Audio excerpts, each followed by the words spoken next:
Bonjour à tous, c'est toujours le frère Zulu là dans les mystères, dans les révélations, car sur la parole de Loba. Je rends grâce à Loba, le créateur du ciel, de la terre, de ce qu'il est grand, glorieux et redoutable. Je remercie Loba parce qu'il est bon, parce qu'il est fidèle, parce qu'il est tout puissant et de ce qui vit inexplicablement hors de toute réalité. Quand aujourd'hui, par sa permission, par sa grâce, par sa toute divine puissance, on va entrer dans les sphères de la connaissance interdite.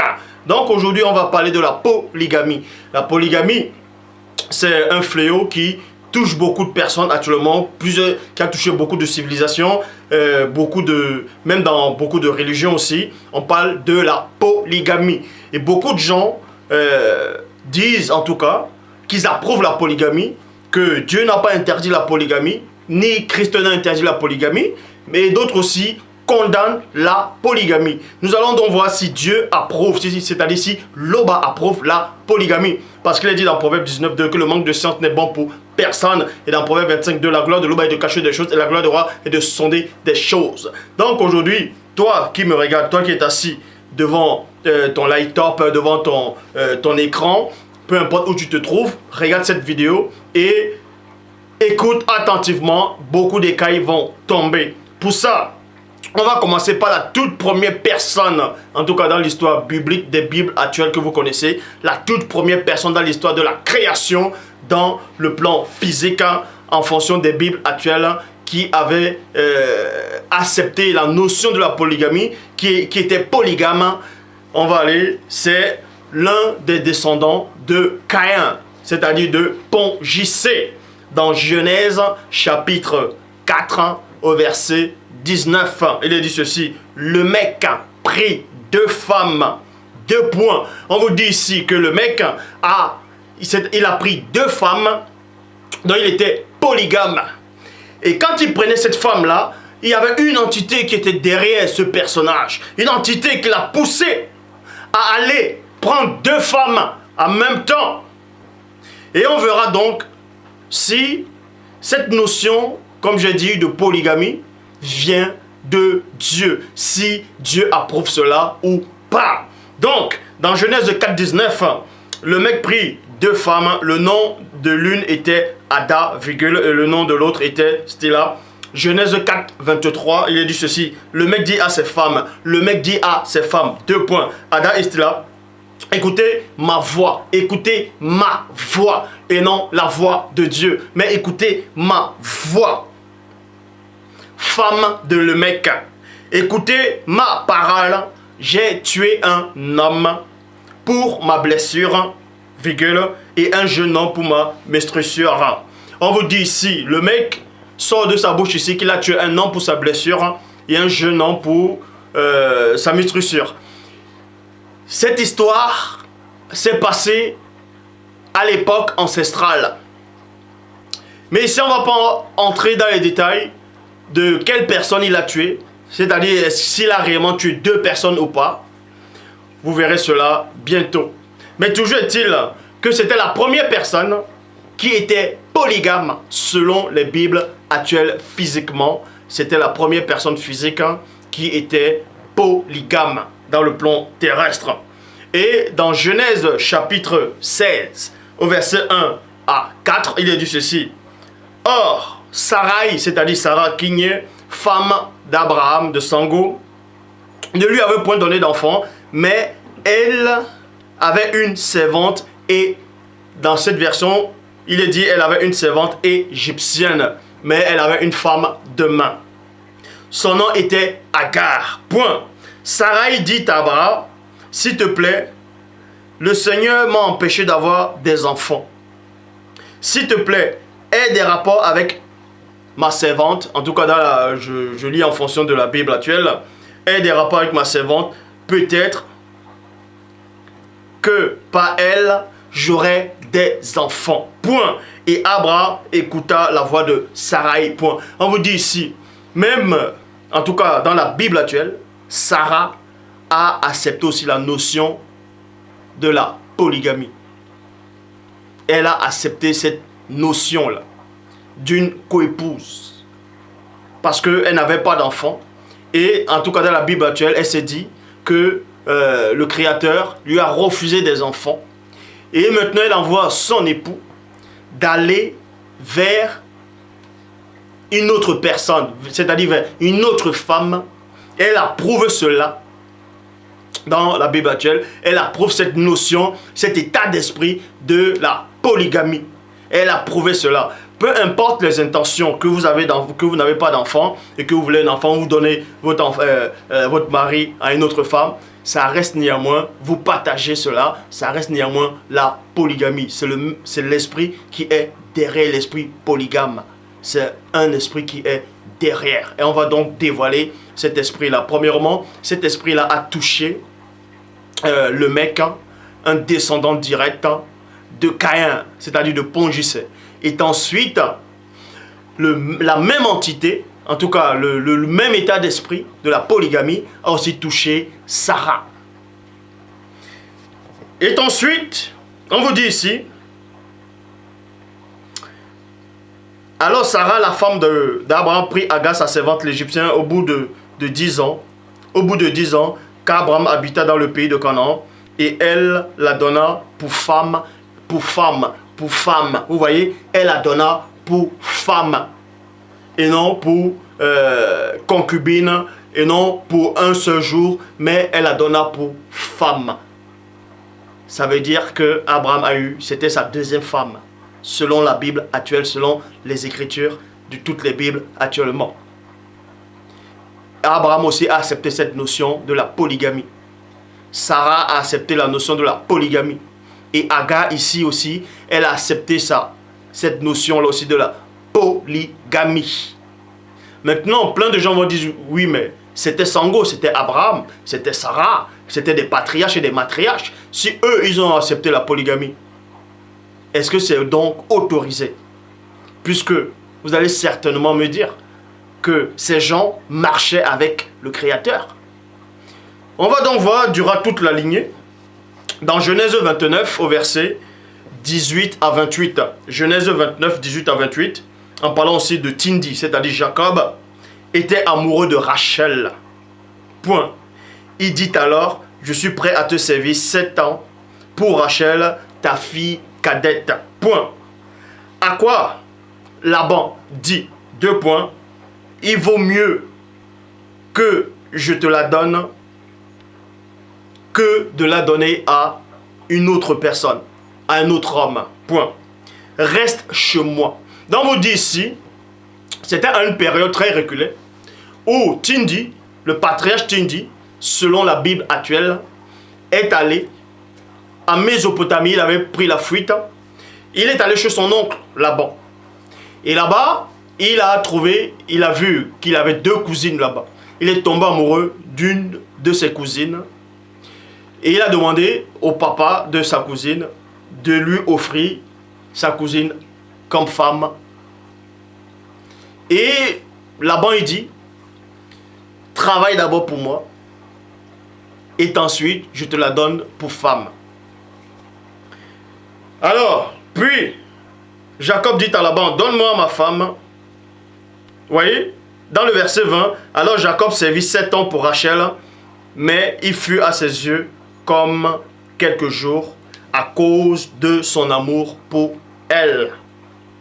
Puis Jacob dit à Laban, Tindi dit à Laban, donne-moi ma femme, car mes jours sont écoulés,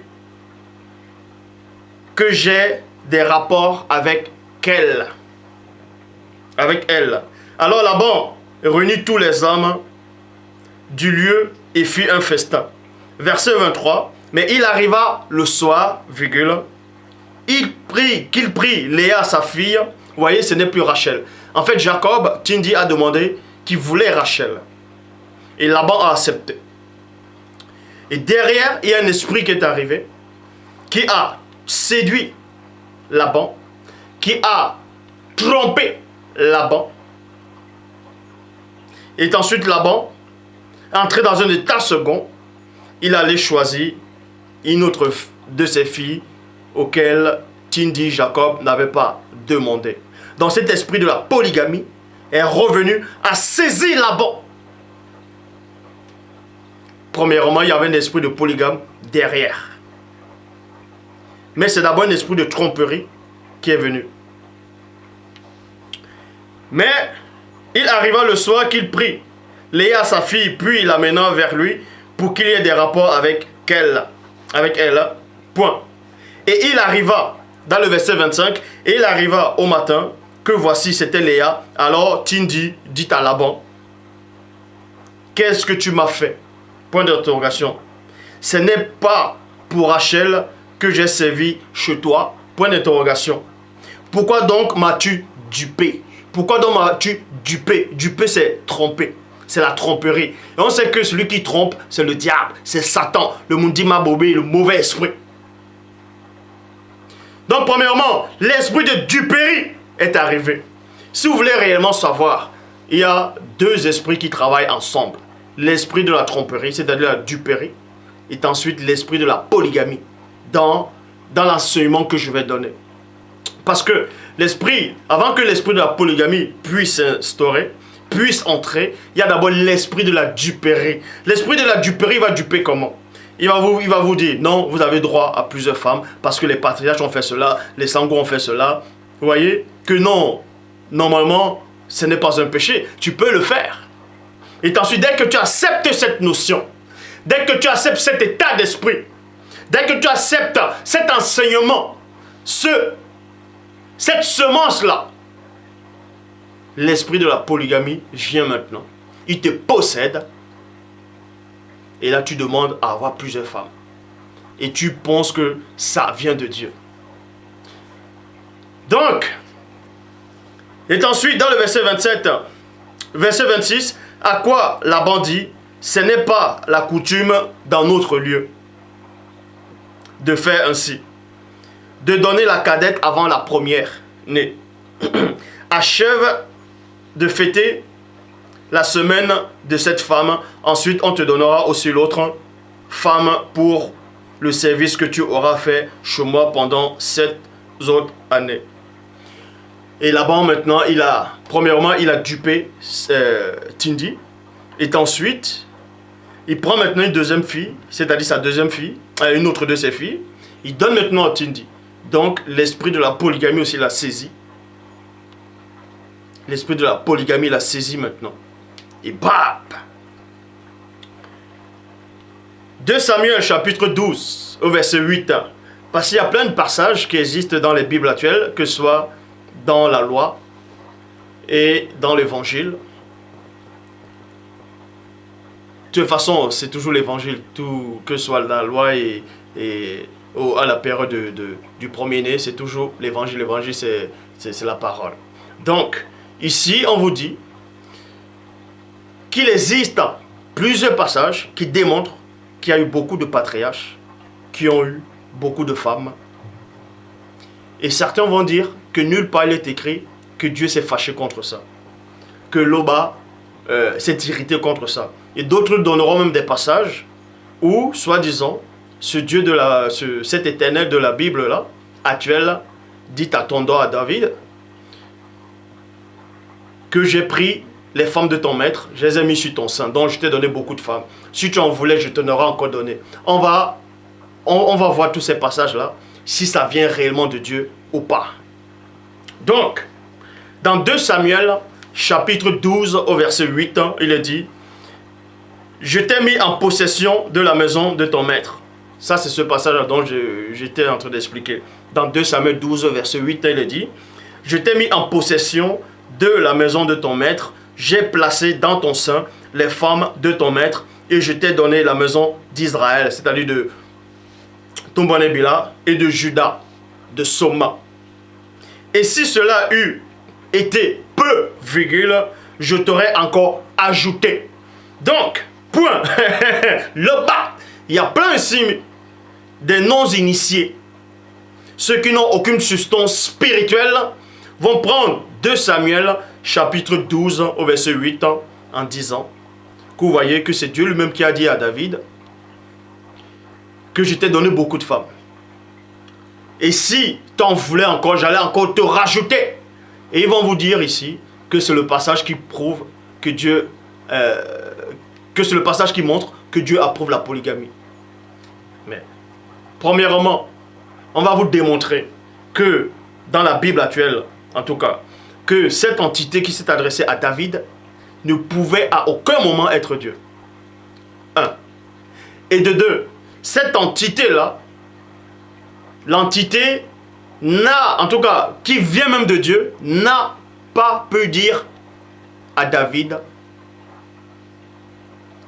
qu'il a donné beaucoup de femmes, il va encore rajouter. Si vous voulez réellement comprendre, cette personne-là, cette entité qui s'est adressée à David dans ce passage-ci, c'était la tromperie. C'était deux entités en même temps. C'est-à-dire deux entités qui sont venues, la duperie et la polygamie. Parce que Loba, le Créateur, ne va pas se contredire. Et on va vous donner les versets où Dieu lui-même condamne la polygamie. Eh oui.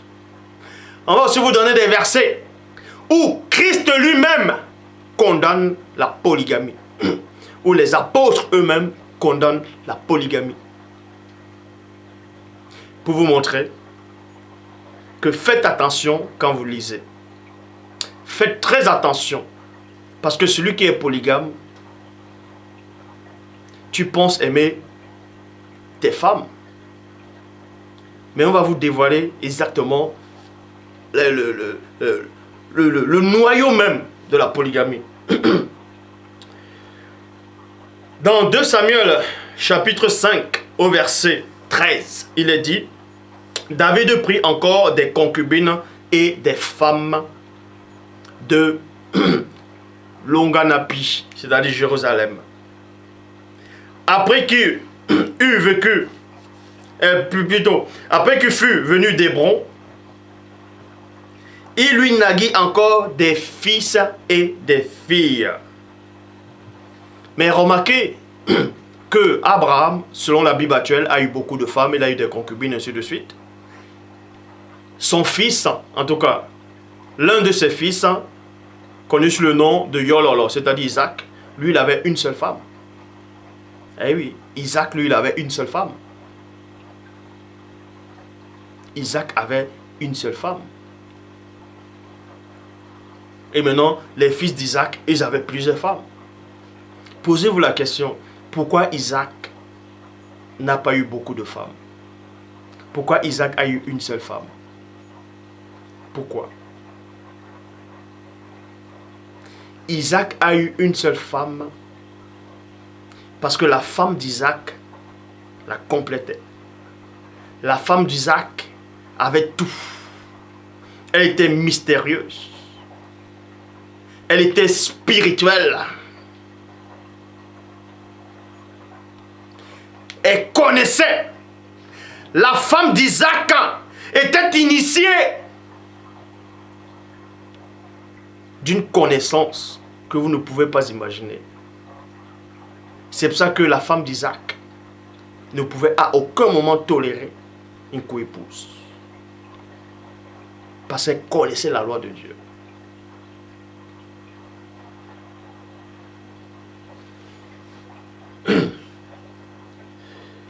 Dans 2 Chroniques, chapitre 11, au verset 21, Roboam aima Maca, fille d'Absalom, puis que toutes ses femmes, voyez, et ses concubines, car il avait 18 femmes et 60 concubines. Et il engendra 28 fils et 60 filles. Là, c'est en fonction des Bibles actuelles. Mais quand vous allez voir dans d'autres passages, il y aura des contradictions.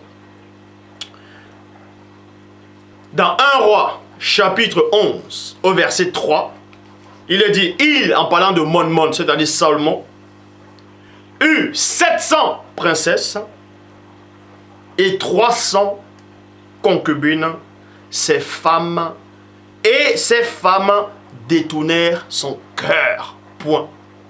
Et ces femmes détournèrent son cœur. Dans d'autres versions, on ne dit pas des concubines, on dit femmes de seconde zone. Ça reste néanmoins des femmes.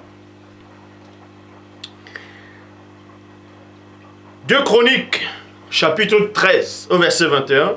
Mais Abijah devint puissant il eut 14 femmes et engendra 22 fils et 13 filles. Ésaïe chapitre 4 au verset 1. Ésaïe chapitre 4 au verset 1 dit ceci.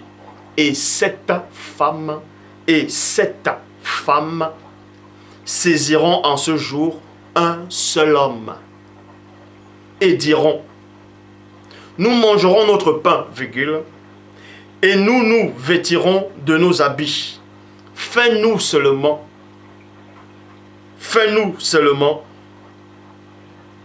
porter ton nom. Enlève notre opprobre. On vous dit ici, 7 femmes vont saisir un homme et diront, nous, on va s'occuper de ce qu'on va manger, tout. On veut juste porter ton nom. Vous voyez quel est l'esprit qui est derrière? La polygamie. On veut juste porter ton nom. Vous voyez l'esprit qui est derrière? Deutéronome chapitre 21 au verset 15 à 16. Si un homme qui a 2 femmes aime l'une et n'aime pas l'autre, comment tu vas avoir 2 femmes, tu vas aimer une, tu ne vas pas aimer l'autre? Certes, tu vas aimer les 2, mais tu vas aimer une plus que l'autre. Ben, si tu as une femme et que tu ne l'aimes pas, pourquoi tu restes avec elle? Si un homme qui a 2 femmes n'aime pas l'autre, et s'il a des fils, donc le premier-né soit la femme qu'il n'aime pas, il ne pourra point, virgule, quand il partage son bien entre ses fils, reconnaître comme premier-né le fils de celui qu'il aime, à la place du fils de celle qu'il n'aime pas et qui est le premier-né. Vous voyez? Où est la justice là-dedans? Il y a la notion de la polygamie. Où est la justice dedans? Puisque entre femmes, les coépouses, il y en a qui sont malheureuses. Il y en a qui sont malheureuses. Il y en a qui seront plus privilégiés. Moi, c'est pas des blagues, j'en ai vu qui en ont plusieurs femmes, mais d'autres sont plus aisés que d'autres. Où est la justice dedans?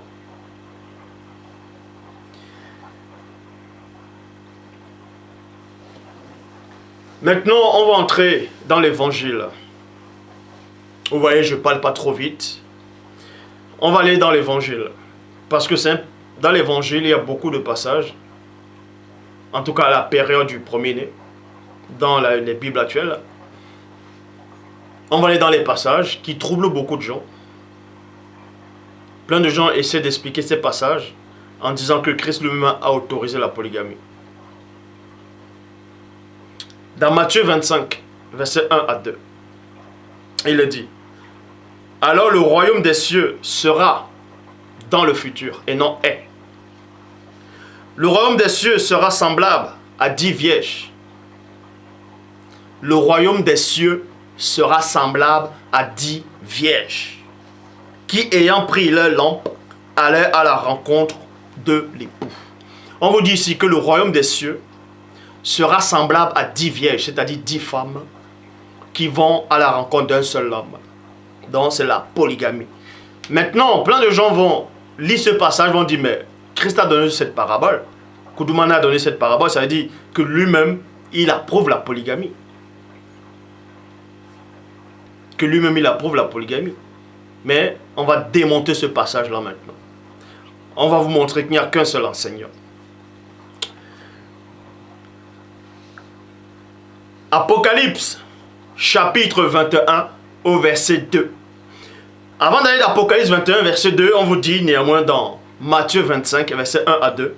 Alors le royaume des cieux sera semblable à 10 vierges, plutôt à 10 vierges qui, ayant pris leur lampe, allèrent à la rencontre de l'époux.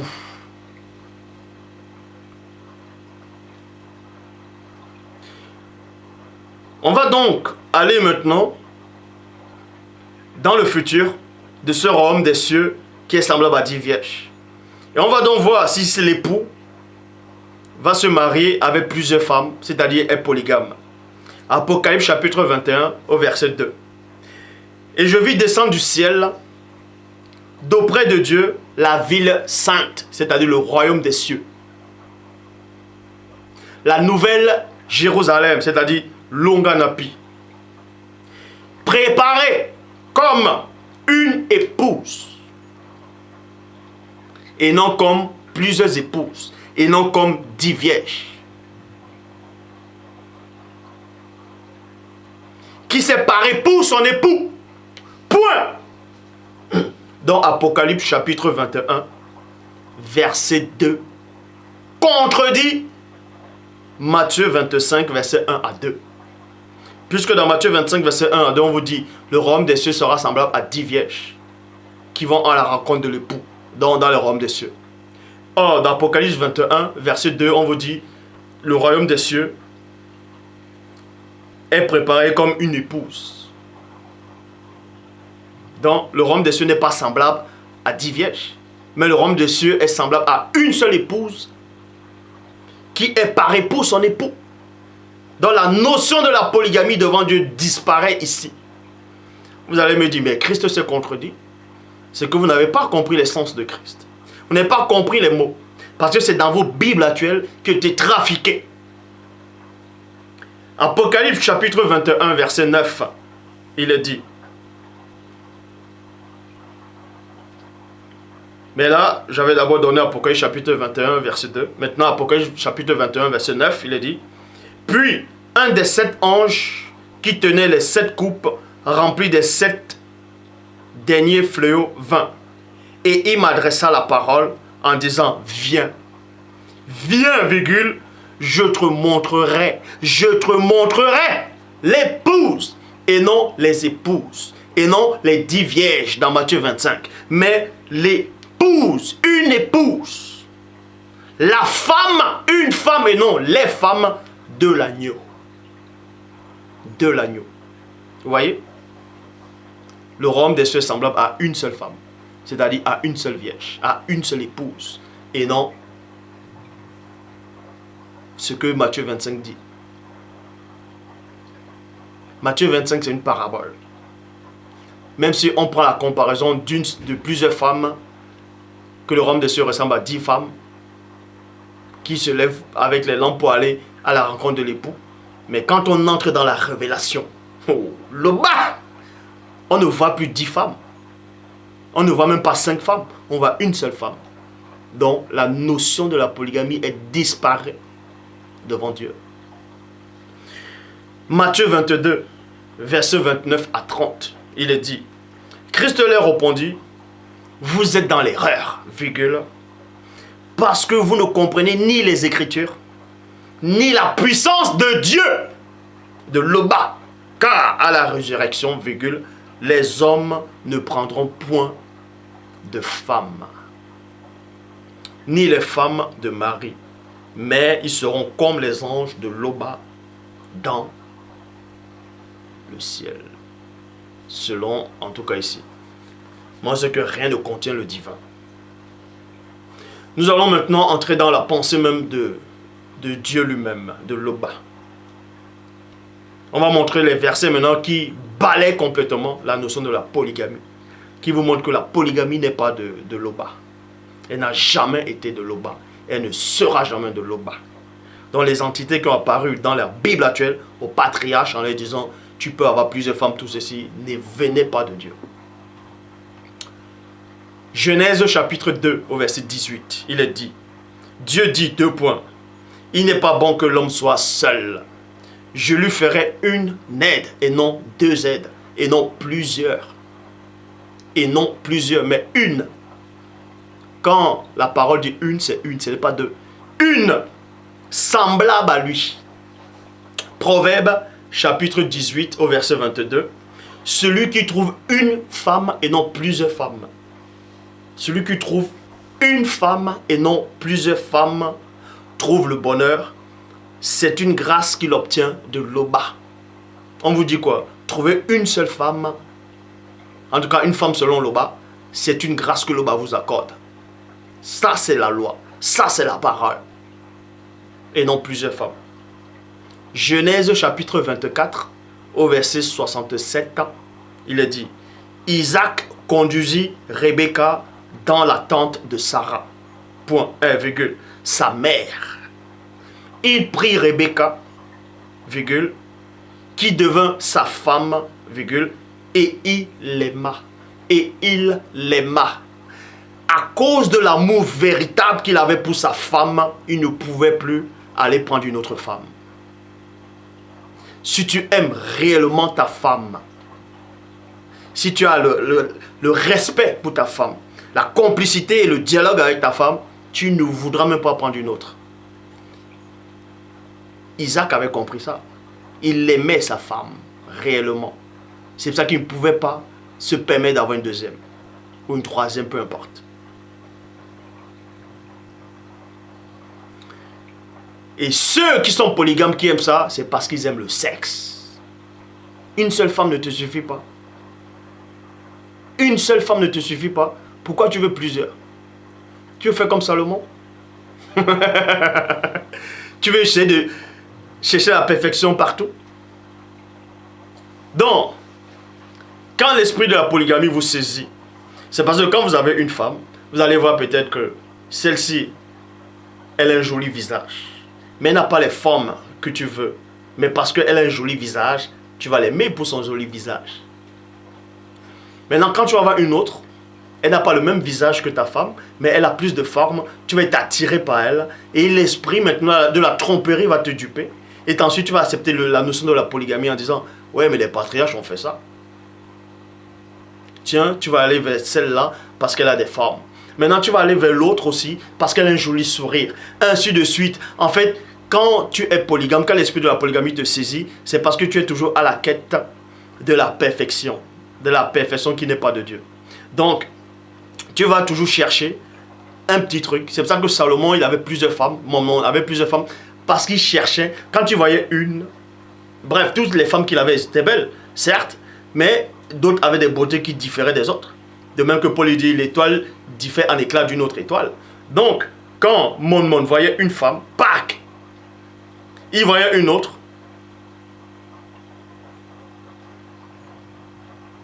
Il va peut-être voir les mollets de cette femme, comme elles sont bien dessinées. Et là-bas, il voit les hanches de l'autre, c'est bien dessiné. Il dit, ouf, non, je veux aussi aller là. Il voit une troisième, une coupe afro, il dit, non, je veux aussi aller là. Ainsi de suite. Et parce qu'il y a le sexe derrière. Ce sont les satyres qui sont derrière la notion de la polygamie. Ce sont les satyres. Celui qui aime polygame, c'est parce qu'il aime les femmes, c'est parce qu'il aime le sexe. Point barre. Point barre. Une seule femme ne te suffit pas. Parce que, pourquoi Dieu n'a pas créé plusieurs femmes à l'homme directement? Parce que cette femme était parfaite. Elle lui suffisait. Elle suffisait à l'homme. Et s'il y avait une deuxième femme qui apparaissait, l'homme n'allait même pas aller vers cette femme-là. Est-ce que vous comprenez? Parce qu'il y a des satyres derrière. Donc, on va maintenant vous démontrer que même les apôtres, même les saints, ont interdit la polygamie. Dans 1 Timothée chapitre 3 au verset 2, il est dit, il faut que l'évêque soit irréprochable, mari d'une seule femme, sobre, modéré, réglé dans sa conduite, hospitalier, propre à l'enseignement. Maintenant, la définition du mot évêque, c'est quoi? Parce que d'autres gens qui vont dire, oui, mais on a juste dit les évêques. On s'est juste adressé aux évêques. Dans d'autres versions, on dit les diacres. Mais d'autres vont dire, ouais, mais je ne suis pas évêque. Donc ça ne s'adressait pas à moi. C'est quoi un évêque? Pas ce que les évêques, les cheveux là au Vatican, non. La définition d'évêque, c'est quoi? C'est surveillant. C'est celui qui surveille. C'est ça l'évêque, surveillant. Et maintenant, tous ceux qui acceptent la parole de Loba, tous ceux qui marchent selon la sainteté sont des évêques. Que cela vous gêne ou pas. La parole le dit. Hébreux chapitre 10 au verset 24. Veillons, veillons les uns sur les autres, virgule, pour nous inciter à la charité et aux bonnes œuvres. Veillons, c'est quoi? C'est veiller. Et un évêque, c'est quoi? C'est un veilleur. C'est un surveillant. Celui qui veille, il surveille. Pourquoi? Remarquez, vous tapez la définition. Évêque, ça veut dire surveillant.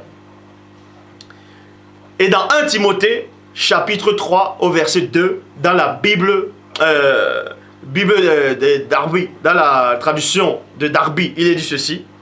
Il faut donc que le surveillant, vous voyez, il faut donc que le surveillant soit irréprochable, mari d'une seule femme, modéré dans ses habitudes, saint d'esprit, ordonné, hospitalier, capable d'enseigner. Vous voyez, un évêque, c'est un surveillant. Et vous êtes tous des surveillants, parce que vous devez vous surveiller les uns des autres. Là, on dit ici un évêque, un surveillant, celui qui est dans la parole doit avoir une seule femme, une seule. Une seule. Matthieu 19, verset 9. Mais je vous le dis, que celui qui répudie sa femme, et non ses femmes, mais sa femme, parce que Christ, quand il parle ici, il savait que, il prenait l'exemple d'un homme qui a une seule femme, et il dit, celui qui répudie sa femme, sauf pour infidélité, virgule, et qui en épouse une autre, virgule, commet un adultère. Ça veut dire, Christ dit ici là, que l'homme a droit à une seule femme, et si tu vas prendre une autre femme, c'est l'adultère. Malachie, chapitre 2, au verset 15.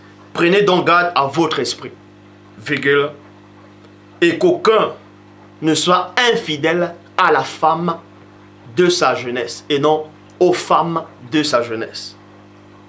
1 Corinthiens, chapitre 7, au verset 20. Que chacun demeure dans l'état où il était lorsqu'il a été appelé.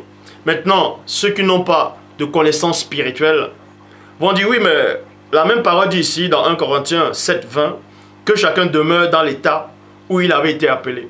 Et dans 1 Corinthiens 7, 24, il est dit que chacun, frère, demeure devant Dieu dans l'état où il était lorsqu'il a été appelé. D'autres gens vont dire, mais si tu étais polygame et que tu as accepté la parole de Dieu, mais demeure alors polygame, puisqu'il y a le passage qui le demande. Mais réfléchissez. Est-ce que si tu es un violeur, tu acceptes la parole de Dieu, tu dois rester dans l'état de violeur? Si tu es marquisard, tu dois rester comme ça? Puisque Apocalypse chapitre 22, verset 15 dit quoi? Dehors les chiens, les magiciens, les fornicateurs, les meurtriers, les idolâtres, et quiconque aime et pratique le mensonge. Donc ça dit, si tu mentais et tu acceptes la parole de Dieu, donc tu dois demeurer dans le mensonge. Donc faites attention quand les gens viennent sortir les versets hors de leur contexte, les versets que vous ne pouvez même pas maîtriser. Parce qu'il n'y a qu'un seul enseignant. Donc, 1 Corinthiens, chapitre 7, au verset 3, que le mari rende à sa femme et non à ses femmes ce qu'il lui doit, et que la femme agisse de même envers son mari. 1 Corinthiens 7, 2.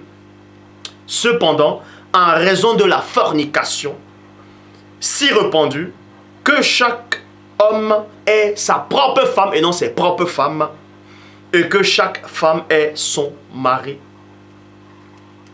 à elle.